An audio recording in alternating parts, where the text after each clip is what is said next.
Here are some digital marketing trends in Singapore that you must know.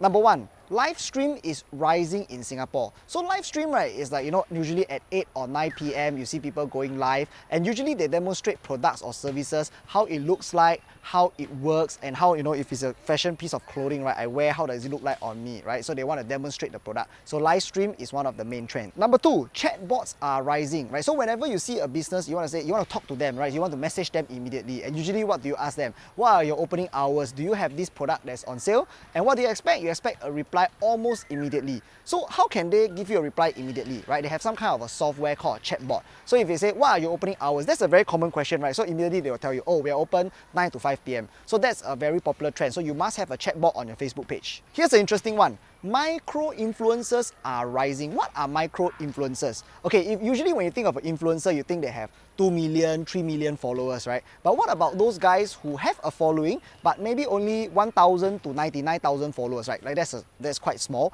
And that is probably your friend, right? You probably have 1 or 2 friends with at least 10 or 20,000 people that are following them, right? They are considered micro-influencers. Some of them may be sponsored, right? Which means that you see them taking picture with a product, right? And when you see that, that feels a lot less like an advertisement. But actually they are paid, they are sponsored, right? It feels more like a friend is talking to you. So more people are likely to buy. So this is the trend. Micro-influencers are increasingly being sponsored and doing advertisement for companies. Paid advertisement is also rising, right? So you see a lot more ads coming from Google and Facebook, okay? Last time, if you were a page, right, you post content, you see a lot of content from your different pages. But nowadays, most of the content are only from your friends. So if you are a business and you are a page and you want to show content, you cannot just post on your page anymore. You have to pay to advertise, right? So a lot of paid advertisements is coming up nowadays. The last one is that videos are also rising, right? So if you scroll through your Facebook feed, you'll notice that more and more posts are actually videos, right? Of course, there's still some images and very little text. Last time, there were a lot more images. Why? Because videos are more engaging. You want to see what's happening, right? You want to watch something rather